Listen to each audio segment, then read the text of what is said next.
essaye de rentrer en contact avec quelqu'un ici dans le projet. Vous pouvez faire un bruit, s'il vous plaît.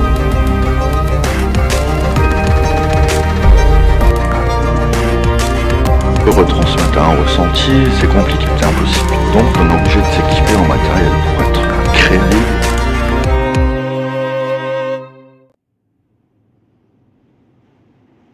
Bonjour à toutes et à tous. Hier, nous vous avons reçu sur scène et nous avons ouvert une porte vers l'inexpliqué en découvrant un travail fascinant sur notre association, sur votre association invitée, qui enquête sur les phénomènes paranormaux, les esprits, le spiritisme. Aujourd'hui, nous poursuivons notre exploration car les mystères sont nombreux, les témoignages troublants et les questions sans réponse encore plus nombreuses. Leur démarche ne se limite pas à la simple observation. Ils cherchent à établir un contact avec l'invisible au travers des méthodes comme la transcommunication instrumentale, l'écriture automatique ou encore le Ouija dont on a eu une expérience hier dans ces locaux avec bien sûr peu de succès car il y a énormément de bruit. Ont-ils déjà reçu des messages significatifs? Quels sont les risques limités à ces pratiques? Préparez-vous, mes amis, à une plongée encore plus profonde dans l'inconnu, où les croyances, les expériences personnelles se croisent. Que vous soyez sceptique ou convaincu, ouvrez votre esprit, laissez-vous guider au-delà du voile de notre réalité. Merci d'être encore parmi nous.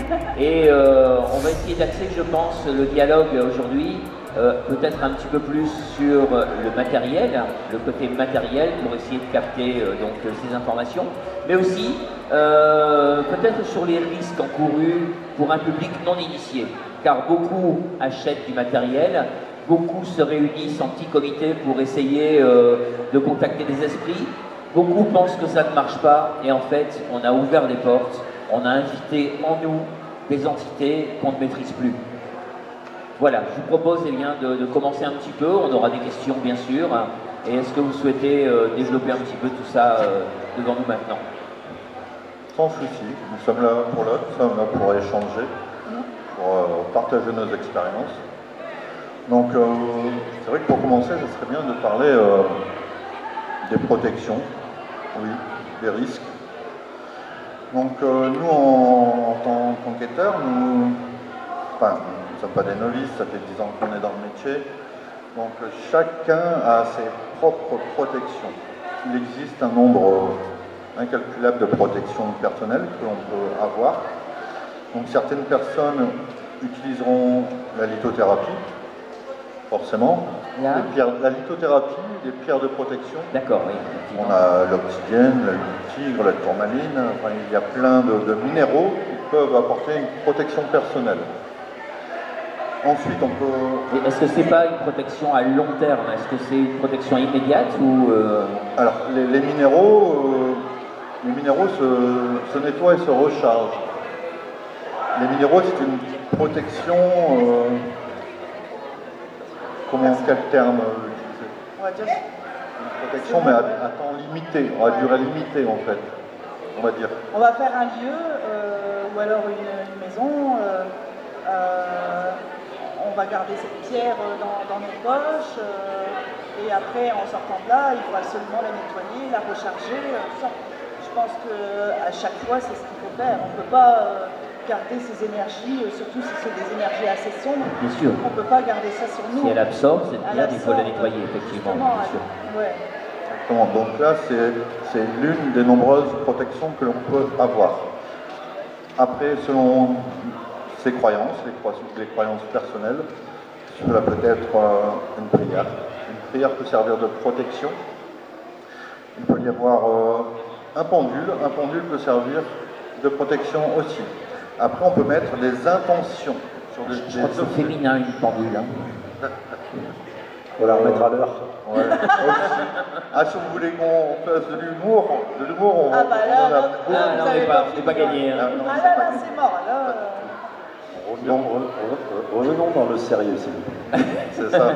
Donc, oui, on parlait de pendule. Un pendule, c'est une protection. On peut aussi utiliser n'importe quel objet une fois qu'on lui a mis une intention de protection. Alors, une intention, c'est quelque chose d'écrit au départ? Non, une intention, c'est mental. on met de l'intention sur un objet, on lui met de la bienveillance ou de la protection, ou les deux. C'est même mieux d'avoir les deux en fait. Donc on se prend un temps pour réfléchir, pour se concentrer et pour projeter une intention sur un objet qui ensuite va servir à vous protéger. Voilà. Exactement. C'est ça. Ensuite, on parle aussi de protection énergétique, c'est-à-dire que l'on peut se faire une bulle de protection. Alors la bulle de protection, c'est imagé, hein, c'est mental. En fait, on a tous un corps éthérique. En fait, on rayonne en fait quelque part. Et justement, c'est ce rayonnement, cette bulle qui nous entoure, qui va nous servir de protection. Donc à chacun ensuite de trouver son protocole, la manière où il va se sentir le plus protégé. Donc parfois on va se casser la margoulette, comme on dit, parce que c'est pas la bonne protection, ou on n'était pas en forme non plus ce jour-là. Parce qu'on ne fait pas des explorations ou des lieux hantés quand on est fatigué, quand on est malade ou dépressif parfois aussi. Est-ce que certaines personnes cumulent les différentes techniques de protection? Oui, bien entendu. Oui. Mais dans tous les sortes, à chaque fois, il faut se protéger. Toujours se protéger de ce qui... Parce que c'est l'inconnu qui est derrière, on ne sait pas ce qu'il peut y avoir. Ça peut être bon, ça peut être mauvais. Donc je pense que la protection est primordiale pour nous déjà et pour ceux qui sont avec nous. Parce que revenir d'un lieu avec une entité accrochée sur soi, c'est très difficile de faire partir. Donc il faut se protéger. Vous parliez d'inconnu, est-ce que j'allais y venir, après toutes les expériences que vous avez eues, vécues, provoquées peut-être, est-ce que vous avez l'impression qu'après tout cela, est-ce que vous avez acquis la certitude qu'il existe une forme d'intelligence consciente après la mort? Alors, nous on aime bien laisser des points d'interrogation en fait, aux personnes. En fait, on ne dévoile jamais comment pourrais-je dire, notre façon de voir les choses. On essaye d'orienter les gens, bien sûr. Mais j'ai un trou. Mais je ne sais pas ce que tu voulais dire. Je sais pas, on suivait justement... On essaye d'être le plus rationnel possible déjà. Oui. On essaie de... Quand on a par exemple un phénomène qui se présente à nous, on essaie de savoir pourquoi ça, pourquoi on a entendu frapper une porte, pourquoi on a entendu un escalier craquer. Et on essaie toujours de démystifier le phénomène qu'on a entendu. Et là, si vraiment, à ce moment-là, il n'y a pas d'explication à ce que l'on a entendu, là, on peut commencer à pouvoir parler de paranormal. Mais le paranormal, c'est vraiment, c'est vaste, quoi. On peut pas dire, bah oui, ça existe parce que j'ai vu ça. Non, il y a toujours peut-être une explication qui fait que, voilà, on a entendu un bruit, on a vu un objet, on a déjà ressenti quelque chose alors que c'était une chauve-souris qui passait. Une chauve-souris, c'est très silencieux, il faut faire très attention et c'est pas, voilà, on essaie toujours de démystifier. On a une impression d'avoir... L'impression, comment je vais dire ça, cette impression-là qu'il y a quelque chose qui est passé à côté, on l'a ressenti, parce qu'un battement d'aile d'une chauve-souris, c'est très silencieux, mais on peut se dire, tiens, il y a quelque chose qui m'a frappé sur l'épaule ou qui passe à côté de moi. C'est pour ça qu'on est très regardant à tout ça. Voilà, on fait très attention. On n'affirme rien, on n'affirme pas qu'il y a des entités, que ça n'existe pas. Mais il faut prendre en considération que par moment, on a des phénomènes qui sont quand même inexpliqués. On a comment dire, quand vous rentrez dans une pièce et vous sentez que c'est malsain, là vous vous dites, là il y a quelque chose, donc je ne rentre pas, même s'il n'y a rien du tout et c'est mon ressenti à moi, on ne va pas, comment dire, prendre de risque. Voilà, on ne va pas provoquer, on préfère ressortir, et puis après, on retourne par la suite, on rentre dans cette salle, et là ça va beaucoup mieux.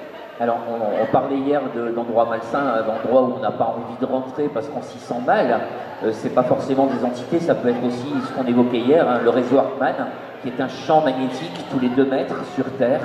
Et ce champ magnétique, s'il croise une rivière souterraine, on va avoir un champ très puissant, qui est un champ tellurique montant, ce qu'on appelle par exemple des maisons à cancer, où les gens, s'ils restent dans ce champ magnétique, vont développer des maladies dues à cette surcroissance de magnétisme. Et donc, c'est pas forcément des entités, ça peut être quelque chose de géomagnétique. Il faut bien aussi scinder la différence. Maintenant, j'avais envie de vous demander, notre public qui est ici en face, sont des gens qui ne sont pas initiés comme vous. Quels sont les signes les plus présents d'une présence spirituelle? Est-ce que ça peut être des bruissements, des ombres, des changements de température? Quels sont les indices les plus révélateurs selon vous? Déjà, les changements de température, ça y fait beaucoup. Il est déjà arrivé d'arriver dans une pièce, je veux dire en été, qui fait 25 degrés, et à un moment donné, la température d'un seul baisse. C'est brutal. Ou un souffle froid, oui, qui passe entre nous. Là, on peut se poser des questions. Après, une toile d'araignée, comme si tu passes à travers une toile d'araignée, en fait, et tu sens que si tu as envie de te démanger, tout ça, ça te craque un peu partout. Oui, c'est possible. On ressent sur soi une impression physique. Ah ouais.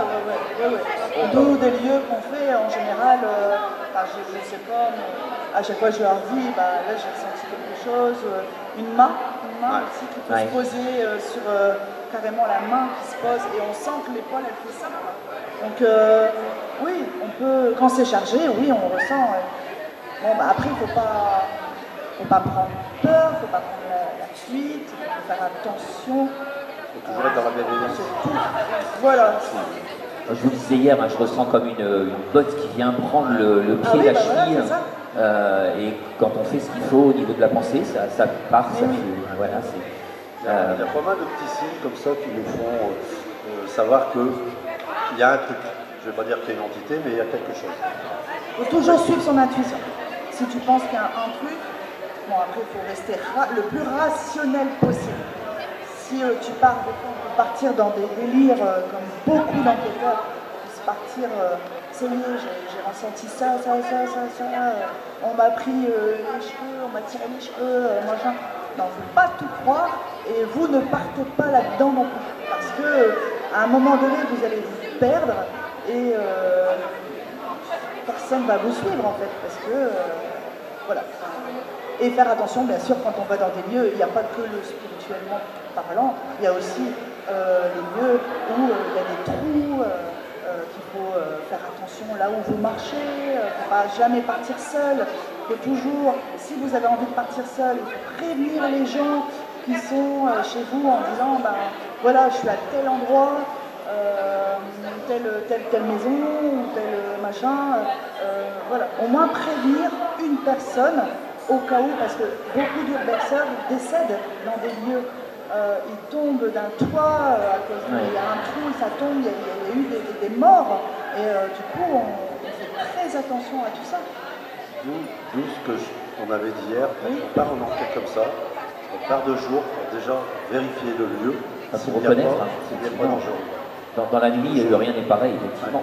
Alors, moi, j'ai l'impression que la plupart des contacts sont bienveillants. Ce sont des proches qui viennent vous dire des choses ou vous conseiller. Y a-t-il, d'après vous, quand même des dangers relatifs à ces contacts? Certains affirment que les pratiques peuvent attirer des entités négatives. Qu'en pensez-vous? Alors, c'est un sujet, bon sujet d'ailleurs, parce que souvent, quand on parle de l'invisible, oui, on parle de démons, d'emprise. Non, c'est faux. Parce que souvent, les défunts souhaitent rentrer en contact avec les vivants. Ils ne sont pas forcément méchants. En fait, le défunt restera une partie de lui-même qu'il était en tant qu'être vivant.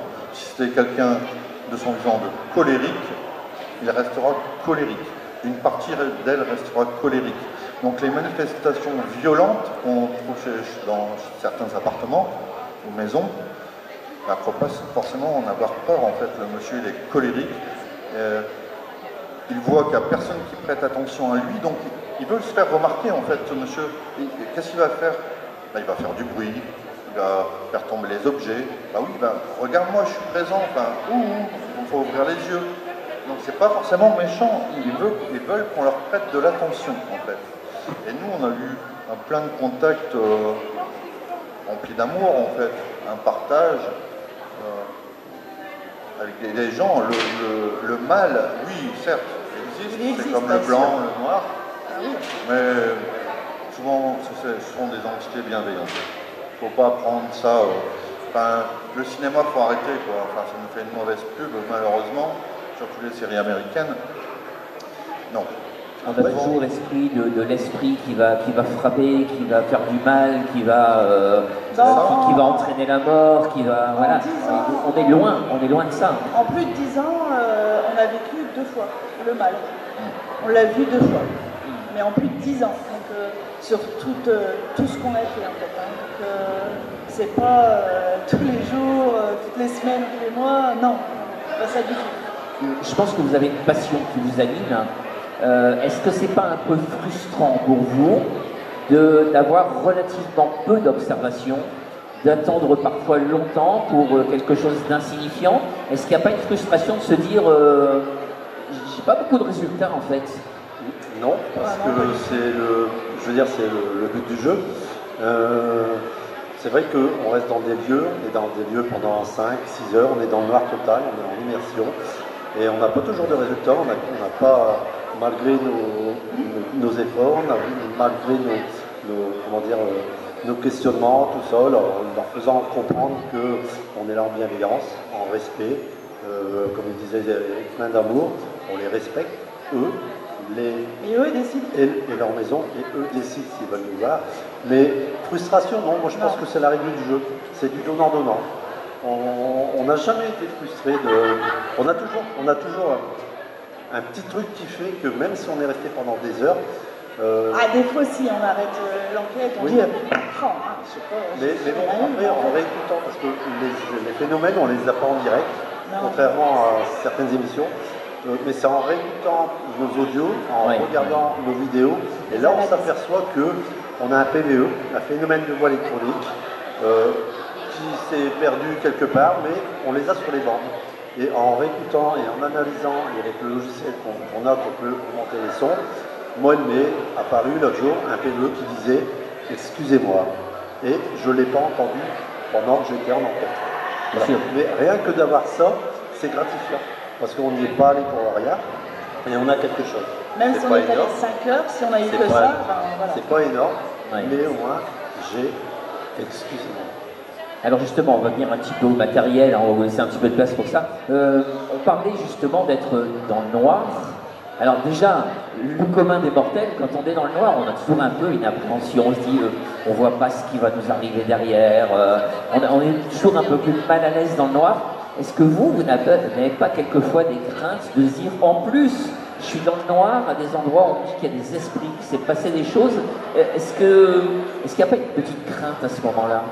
Moi, je suis un peu une flippette.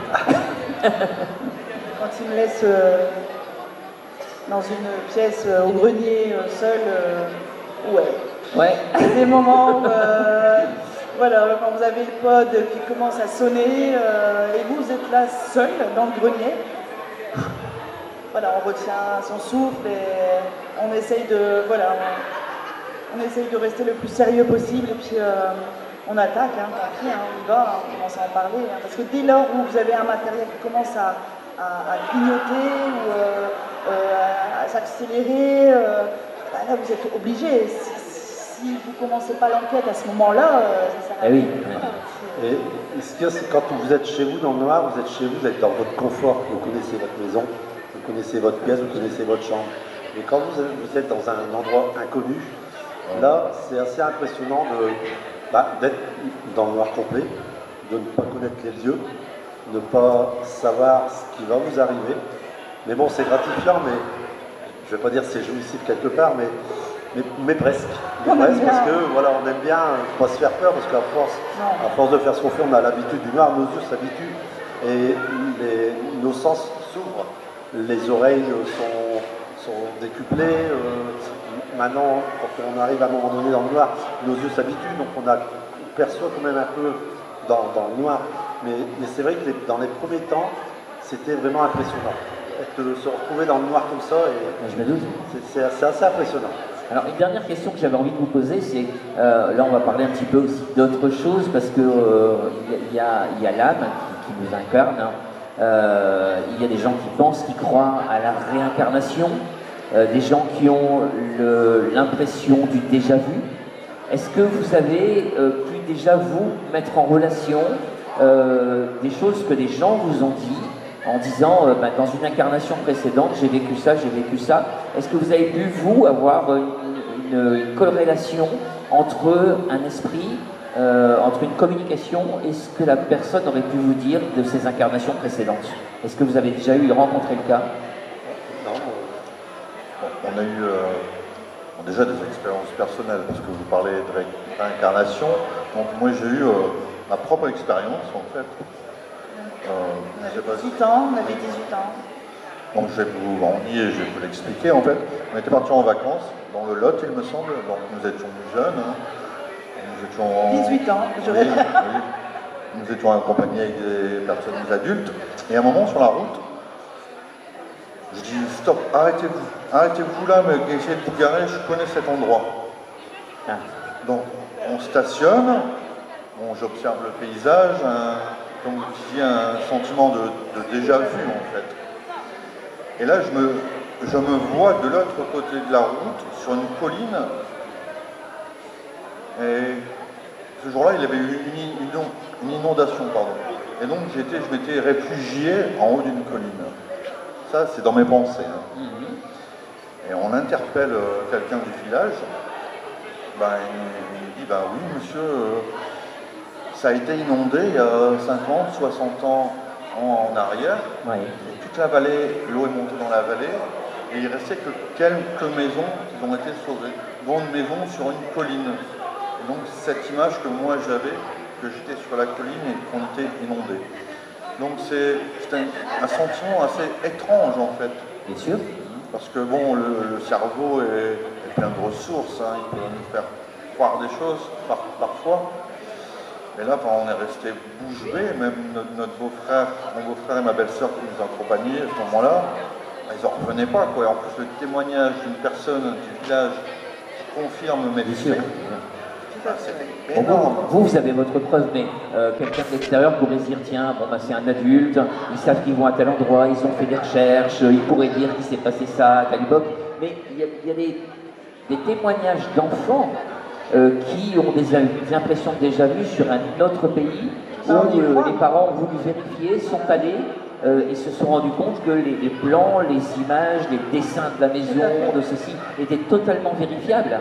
Et je pense que ça sont quand même des témoignages qui sont très très flagrants. Ah, oui, En Angleterre, j'avais lu, je ne sais plus qui c'est qui avait écrit ça, j'avais écrit qu'on est sur Terre pour une mission, pour faire une mission. Et tout le temps que cette mission n'a pas été accomplie, On a des incarnations, on renaît. On renaît sous forme d'un animal, sous forme on a des évolutions, voilà, bien sûr. des évolutions. Et quand on arrive au bout de cette mission, quand on l'accomplit, là on peut partir. On peut partir tranquille. On a fini son On a chemin fini, et donc c'est pour on ça devient que céleste en fait. Hein. La réincarnation peut venir de là. Oui. Ça peut faire que, tout le temps que tu n'as pas fait ta mission, tu Bien sûr. réincarnes On a un en chemin homme, en spirituel. femme, en voleur, en assassin, voilà. Je Tout à trouve fait. que c'était une belle explication de la réincarnation. Bien sûr. Pardon. Parce qu'au moins, ça nous donne une image de ce qu'est la réincarnation. Après, à chacun ses croyances. Bien sûr. Nous n'imposons rien, c'est notre façon de voir les choses. Mais C'est comme la religion. Cette histoire de petit garçon, c'était un Anglais, il avait vécu à je ne sais plus trop où, et il disait à ses parents que c'était pas ses parents, que ses parents habitaient là, si je Oui. me Il y souviens avait bien. un chien. Il avait un chien, Oui, et oui, quand tout à fait, ils sont oui. arrivés dans cet endroit, Il y a peu de témoignages, mais le peu de cas sont très prenants. ce qu'il avait dit, c'était vraiment ce qui était passé là-bas. Si tu nous parlais un peu du matériel. Hein. Ah, Ah. on a un peu de matériel. Matériel. Donc on utilise du matériel électronique pour nous conforter dans nos recherches. c'est pas du matériel qui va nous dire qu'il y a des entités là, mais ça peut nous aider à, comme on disait, les forces telluriques. On a d'abord un ressenti et ensuite on voilà, vérifie. Les forces électromagnétiques, ça peut nous aider avec nos appareils. Bien sûr. Une entité, quand elle se présente à nous, dégage un champ électromagnétique et on se sert d'appareils comme le K2 qui est là. Au départ, c'est un appareil qui sert aux électriciens pour trouver le courant dans les murs. Et comme on dit que les entités dégagent un champ électromagnétique, ça peut se mettre en route en leur présence. Mais ça va prendre au conditionnel parce qu'un téléphone, une onde électromagnétique, Bien sûr. peut le déclencher. Donc c'est vraiment quand on fait le tour, quand on regarde s'il n'y a pas de courant, s'il n'y a rien autour, s'il n'y a pas d'antenne, on n'est pas à côté d'une route, là on peut se dire peut-être que. Et là déjà on fait la différence par rapport au réseau tellurique parce que le réseau tellurique va être long, continu, voilà, vérifiable, de jour en jour, alors que là, une détection ça va être ponctuel et elle va apparaître, elle va partir. Après il faut faire attention parce que l'électromagnétisme, il y en a naturellement dans la Terre. La Terre émet des ondes électromagnétiques. Donc c'est vrai que c'est des appareils. C'est des changements très lents, alors que là, tu vas voir apparaître quelque chose d'un seul coup. C'est comme le pod, hein. Le pod c'est pareil, c'est un détecteur de présence. Il émet son propre champ électromagnétique autour de lui. Donc là, il crée un champ magnétique et il va détecter la perturbation magnétique qui va lui revenir. C'est ça? L'entité, il faut qu'elle soit. Quand on s'approche. C'est un peu d'ailleurs grâce à ça qu'on a fait certains instruments de musique. Oui, le Theremin, oui. Le Theremin, je l'avais installé hier, c'est pareil, c'est un instrument de musique. Et à l'époque, quand c'est sorti, il y avait 2 antennes, on pouvait jouer de la musique. C'est un russe, je crois, qui a créé ça. Et un instrument très particulier. Très, très particulier. Et nous, on s'en sert aussi, parce que là, vous avez un bruit normal, mais le Theremin a une puissance que si on est au bout de la salle, on peut l'entendre. D'accord. Et là, la variation en fonction des ondes qu'on émet sur l'antenne, c'est vrai qu'on peut faire de la musique. On n'a jamais eu du bac, jamais une entité qui nous a fait du bac. Voilà. Quel dommage. Quel dommage, mais il s'est déjà déclenché 2 fois. Et je vous promets que quand il se déclenche, vous la ramenez pas. Belle expérience. C'était Laurent et puis Eric, ils ont vécu ça dans une chapelle. Dans une chapelle. C'est sur nos vidéos de toute façon. Mais c'est impressionnant, c'est vachement impressionnant. Et après, vous avez aussi la. Ça, c'est pratiquement le dernier. Ça, c'est le dernier joujou. Alors, ça, dedans, ça s'appelle Spirit Voice. Pardon. Il y a une bande de 2500 mots français dedans. C'est pareil, ça marche avec le champ électromagnétique. Donc, l'entité se sert du champ électromagnétique pour piocher des mots qui sont dedans et les retransmettre à l'écran. Oh. Il y a un peu de tout. Il faut faire attention de ce que c'est aléatoire. Mais quand vous êtes dans un manoir qui est une histoire où un enfant est mort noyé et que sa maman l'attend, quand vous avez en mots manoir, forteresse, enfant, noyade, là vous avez une succession de mots. Mais à la suite. Et ça, vous avez déjà observé? Ça, oui, on l'a filmé. En plus, on a eu de la chance. On l'a filmé. Mais c'est vrai. Après, on a eu aussi, quand on était dans une base à côté de Lucheux, c'est pareil, on l'avait pris. Oui, là, c'est passé quelque chose. On a eu Cuba, Rome, vacances. Et le samedi suivant, je m'en allais à Cuba, en vacances. C'est bizarre. C'est impressionnant. C'est impressionnant. Mais on ne l'utilise pas pour une enquête. On l'utilise en plus crash et... On l'utilise... Vous prenez pas l'avion. Après, on peut voir la dernière enquête. On a eu démon, on a eu violence, viol. Mais bon, après, c'est des mots qui sont piochés aléatoirement, je crois. Ouais, c'est pareil. Si on arrive à côté d'un champ électromagnétique, il peut se mettre en route. Il peut se déclencher. Voilà. Mais des fois, c'est vraiment bien à propos par rapport au lieu où on est. Oui, parfois, s'en prendre et en laisser. J'ai déjà eu quelque chose qui a attiré notre attention avec les amis dont je vous parlais hier. J'ai fait une séance Ouija et les 2 choses qui reviennent, c'est danger, voiture, danger, voiture, danger, voiture tout le temps. La semaine suivante, danger, voiture, à chaque fois.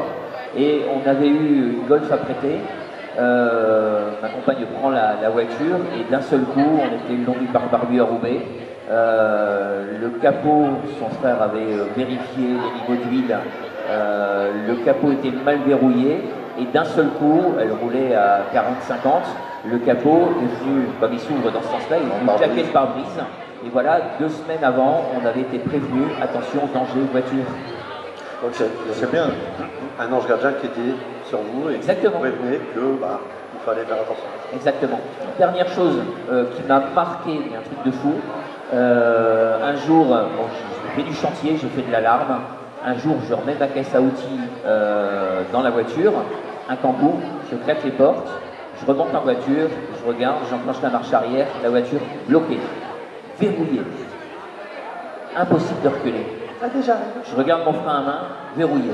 Et il y avait une petite fille qui avait lâché la main de son père, c'était sur un parking de supermarché, hein. Petite fille qui avait lâché la main de son père et qui était en train de ramasser les petits colliers Colson que j'avais fait tomber. Elle était baissée derrière la voiture en train de ramasser ça et ma voiture était bloquée. Ah, c'est un truc de plus, ça. Ce que vous avez dit. Une belle protection. Bah là, Quelqu'un qui est sur vous et tu vous protège voilà. en fait. Hein. tu ressors de la voiture, quand tu vois ça, et t'es lessivé. Ouais, j'en peux plus là. T'es lessivé, carrément. Ah, ça c'est clair. Mais bon, tout le monde. Je pense qu'il était plutôt sur elle, hein, la protection, parce que... Ouais, aussi, ou sur vous pour vous Ouais. empêcher de reculer. Ou sur les deux. C'est 2-3 choses comme ça qui m'ont marqué. Sur les deux. C'est bien, moi c'est un exemple que je prends toujours. Vous me parlez de prédictions en fait. Hein. Les prédictions se sont révélées une semaine ou 15 jours avant. Oui. Moi, cette formule que je retiens, c'est pour le tirage des cartes. En fait, quand on vous tire les cartes, on peut vous prédire justement, par exemple, un accident de voiture. On va vous dire, faites attention, ce mois-ci, un accident de voiture, je vois un gros choc. Et bien ça, on peut l'éviter parfois.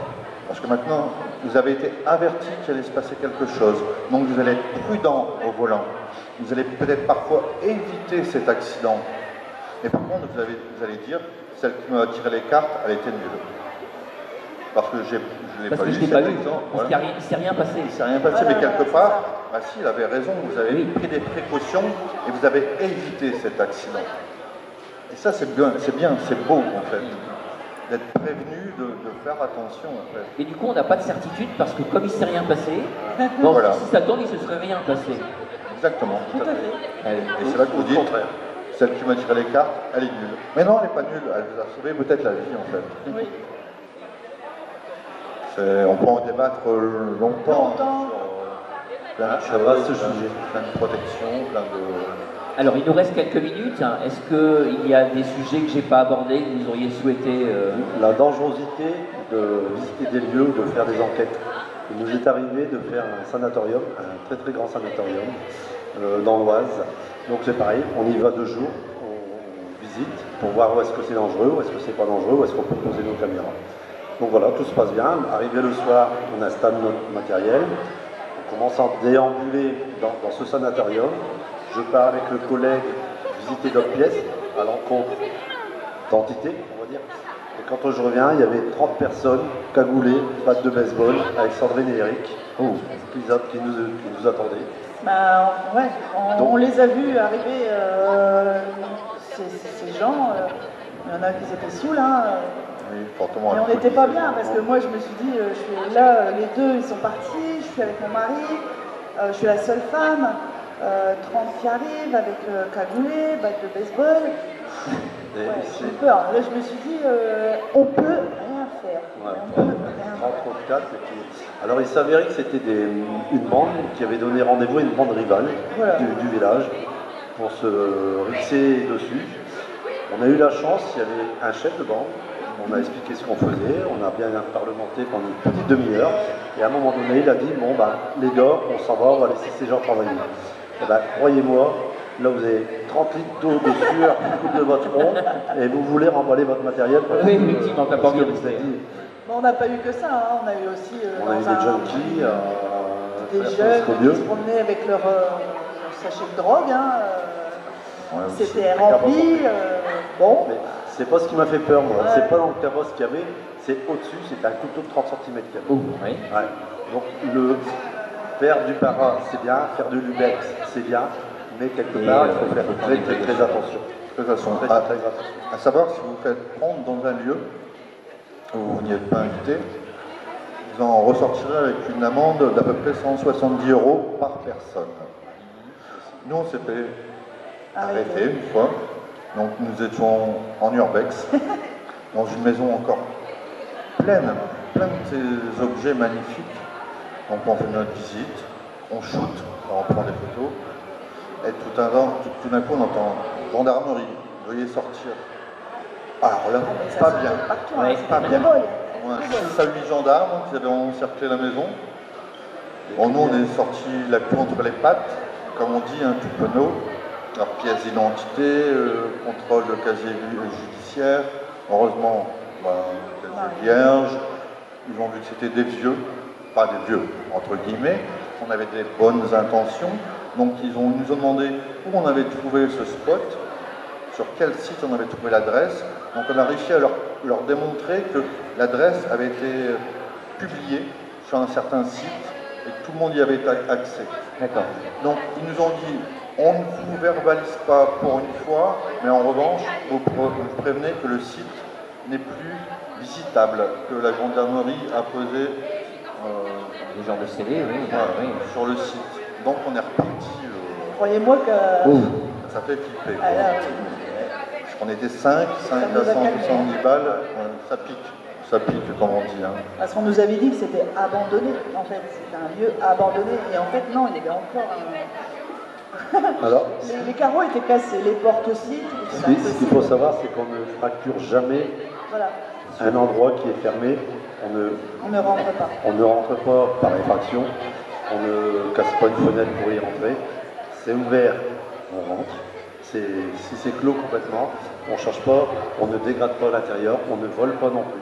Tout ce qui est dedans reste dedans. Voilà, c'est notre devise et c'est notre façon de faire. Ouais. Voilà. Alors, je vais prendre l'exemple de deux bâtisses qui ont été quand même assez réputées dans la région. Je prends un exemple avec une grande maison du côté un petit peu après la courbe de Babylone, là, vers Touflers, une maison qui était réputée hantée. Ils ont même dévié la voie rapide qui va vers Touflers, je pense, pour la laisser intacte. Moi, je suis allé au bord de la barrière, on s'était tiré dessus. Enfin, on s'était tiré pas très loin, mais bon, soi-disant vide, muré, mais quand même avec soi-disant une présence. Et puis, oui. C'est pas la maison qui a été rehaussée de 10 cm par rapport aux inondations? Je sais pas, une très très vieille bâtisse. Ouais, je m'en souviens de celle-là. Ouais. Et puis une deuxième, à l'Homme, avenue de Lambersart, cette maison qui soi-disant était hantée, qui un jour été rachetée par plusieurs personnes qui sont dit allez nous on y va, et ils sont tous ressortis un par un. Apparemment le dernier n'est jamais ressorti, d'après ce qu'on a entendu. Et au final, cette maison aurait été abattue. Est-ce que, d'après vous, mythe ou réalité? Alors, tant qu'on n'y a pas mis les pieds, on ne peut pas diagnostiquer. Vous parlez de la maison qui saigne, la maison de M, c'est ça? Oui, tout à fait. Donc on voulait y aller, c'était dans notre projet, mais malheureusement, alors ça c'est la première dont je parlais effectivement sur M. Oui. D'accord. Après, il y a tellement de légendes, il y a tellement de dire, comme nous, quand on essaie d'avoir une histoire, quand on nous raconte une histoire, c'est les urbexeurs qui nous a raconté, mais à force d'être raconté, c'est déformé, amplifié, déformé, comme on dit. Donc on n'arrive pas à savoir le vrai du faux. Cette personne qui n'est jamais sortie, parce qu'elle est partie de l'autre côté, parce qu'elle a eu peur, et voilà. On ne peut pas se fier sur des on-dit, quoi. Ouais, c'est sur celle de M que j'ai chopé le 22 en approchant de la barrière. D'accord. Elle avait été rachetée par un prêtre noir. C'est possible. C'était une église de je ne sais plus trop quoi, et c'est tout qui posait ses...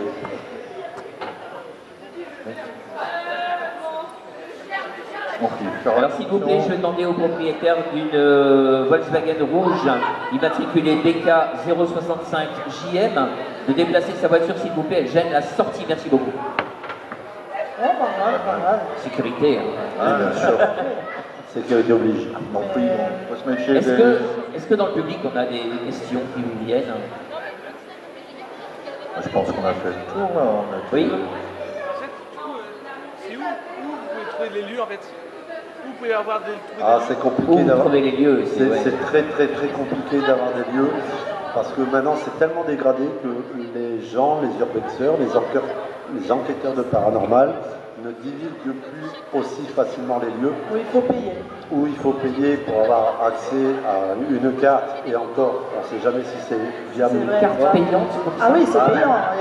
Il y a des urbexeurs qui C'est font pas payer. énorme, c'est pas énorme, ça peut être Oui. 10 euros pour un lieu, mais c'est très très très compliqué. Alors des fois, si tu as de la chance que tu te promènes en vélo, en voiture, tu peux retomber sur une maison qui est abandonnée, mais après c'est de bouche à oreille, avec certains enquêteurs qu'on a des affinités, on arrive à s'échanger des lieux, des personnes qu'on connaît très En très fait, bien. c'est donnant-donnant. Voilà, voilà. Mais les savoirs comme ça, où c'est très dur. On ne te le donnera pas. On va te donner même une carte Maps, tu vas avoir le point, mais on ne va pas te donner exactement c'est l'adresse. faut rechercher À toi un de peu, chercher. parce qu'on voit tellement de dégradations dans ces lieux-là, des dégradations On a vu des volontaires, châteaux qui ont brûlé juste après. des vols de cuivre, nous on a fait un château, on a appelé ça château de sécession, parce qu'avec un nom de la guerre de sécession, on y est allé, on a fait notre enquête, on a fait notre truc, une semaine après il brûlait. Et à l'étage de ce château, il y avait une fresque peinte de la vie quand c'était Ouais, le château. c'était Et magnifique. quand on rentrait dans une pièce, il y avait une immense toile du chevalier Bayard. C'est parti en fumée parce qu'il y a des jeunes qui ont fait un barbecue dedans et ils n'ont pas su l'éteindre. Et tout à fait. Alors on était sur la Spirit Box, mais il y a encore deux petits boîtiers qui font la tête là, parce que tu n'en as pas parlé. Alors ça c'est pareil, c'est le même système que ça, c'est un détecteur de présence. Je ne sais pas s'il va aller. Ah ben, je crois qu'il est resté allé tout à l'heure. Si, voilà. Alors c'est pareil, c'est le même système. Il crée son propre champ électromagnétique autour, et en perturbant son propre champ électromagnétique, il peut sonner. Ça nous détecte aussi si quelqu'un passe, ou ça peut nous prévenir si quelqu'un passe à une porte, quelqu'un de vivant aussi.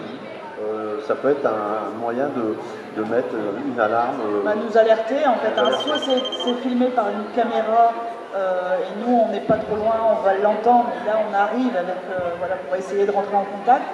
Ou alors ça peut être aussi des personnes comme vous et moi qui rentrent dans la pièce et ça nous avertit Voilà, parce qu'on qu'il y a n'entend quelqu'un pas qui rentre. trop fort, là, mais je vous promets que ça en pleine nuit, ça fait du bruit.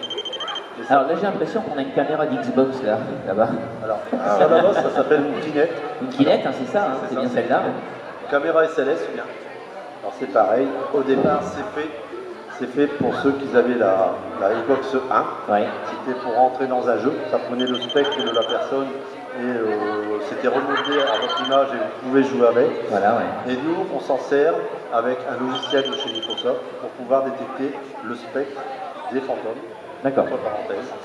Ça marche pas mal. Ça marche On pas a eu mal, déjà- mais on a remarqué pas mal de choses. Voilà. Ça faut être prudent. Il faut savoir qu'une porte Il faut entrouverte, savoir ça l'utiliser. détecte, une porte entrouverte, ça détecte un spectre. Une chaise retournée, ça détecte un spectre. Vous savez, les perroquets pour mettre les manteaux, on appelle ça un manteau perroquet. C'est pareil, ça détecte un spectre. En fait, il faut que ce soit nu. La pièce, il faut Voilà. qu'elle soit nue Voilà. pour pouvoir Voilà. l'utiliser. C'est en infrarouge, ça filme la lumière aussi. On a un champ, on a un mur avec plein de petits points qui nous permet de voir si quelque chose vient ou qui passe, D'accord. qui prend forme. Voilà, ça nous sert aussi à nous conforter. Eric et Lolo, ils ont eu une expérience, même nous deux, mais ils ont eu aussi une expérience où on a vu un enfant, en fait. Derrière moi, Ouais. c'est ça. et derrière moi, et à un moment donné, je mets ma main comme ça. Sandrine fait, vas-y, tends la main, prends la main de Lolo. On voit que la main, le spectre tend la main comme ça pour attraper ma main. Mais c'était un petit bonhomme, le petit bonhomme du château, comme je disais. On pense que c'était lui qui était là, mais on a eu aussi un bonhomme qui était assis. Est-ce que vous pouvez faire signe? Est-ce que vous pouvez faire signe? Je ressens une présence, un truc de fou. Et le spectre a fait ça, comme ça. Ouais. Ouais, on lui a demandé s'il voulait bien nous faire signe, et il a levé, il a fait levé ça. la main. Ouais. Ouais, je viens de sentir un truc passer là. Ah, J'allais vous demander si vous utilisez de l'infrarouge, donc effectivement avec celle-là. ah oui, et, dans le noir, on est obligé. Que de l'infrarouge. C'est que d'infrarouge. En fait, ce qui est bien de travailler dans le noir, c'est que nos sens sont développés. On développe plus forcément l'audition. On est plus à l'écoute. Et c'est pour ça aussi qu'il y a beaucoup de médiums qui veulent nous accompagner. D'accord. Encore parce qu'ils veulent travailler tous leurs sens. parce que c'est bien de travailler avec les clients, tout ça, mais ils ont envie d'en savoir un peu plus. Ça les conforte aussi peut-être. Ça les conforte, exactement. On en a plusieurs. C'est un monde un peu spécial, hein. Un monde qui a été tabou pendant très très longtemps. Hein. Les gens ouvrent leur esprit, ce qui nous permet d'échanger, de partager en restant humble. Parfois, oui, il n'y a rien. Mais ce n'est pas à nous qui décidons. Hein. Nous, on est là par passion. Et après, si on avait toutes les réponses, on ne serait pas là. On n'enquêterait plus. Quel intérêt d'enquêter quand on a toutes les réponses? Oui, mais c'est bon de vous rencontrer, de savoir que vous êtes humble et que s'il ne se passe rien, il ne se passe rien. Voilà, qu'on ne cherche pas pour se mettre en valeur, de dire tiens, j'ai vu ça ou j'ai remarqué ça. Après, moi je pense aussi que de l'autre côté, il y a une hiérarchie qui fait qu'ils n'ont pas le droit de tout dire ou de tout divulguer. Oh oui. Donc voilà, on peut encore chercher. Je crois qu'on a des belles années devant nous dans ce qu'on fait, parce qu'on ne saura jamais, tout. On aura quelques briques s'ils veulent bien nous en donner. Peut-être heureusement. Oui, heureusement. Aussi, sinon, si tout le monde pense que la vie est meilleure de l'autre côté, il n'y aura plus personne sur Terre. Que chacun fasse ses expériences, et puis on se retrouvera de l'autre côté. C'est là où on a des groupes qui font un suicide collectif parce qu'on pense que c'est mieux. Non, mais c'est dangereux. C'est vrai. On ne va pas arriver dans les excès, justement. C'est vrai. Est-ce qu'on a d'autres sujets à aborder? On en a plein, on a fait le tour. De toute façon, on peut vous rencontrer sur le stand, avec plaisir. Très, très accessible, très abordable. Je pense que cette nouvelle rencontre avec Linux Niquet touche maintenant à sa fin, et encore une fois, elle nous laisse avec plus de questions que de réponses. Un immense merci à vous, nos invités, pour avoir partagé avec nous votre passion, vos expériences, vos recherches sur ces domaines qui, que l'on croit ou non, ne cessent d'interroger l'humanité. Si ce voyage au cœur du paranormal vous a intrigué, n'hésitez pas donc à suivre leur travail et à approfondir le sujet, et pourquoi pas à expérimenter par vous-même, mais en étant guidé et protégé. Merci à vous pour votre curiosité, votre écoute, et qui sait, peut-être qu'un signe venu d'ailleurs se manifestera à vous plus tôt que vous ne l'imaginez.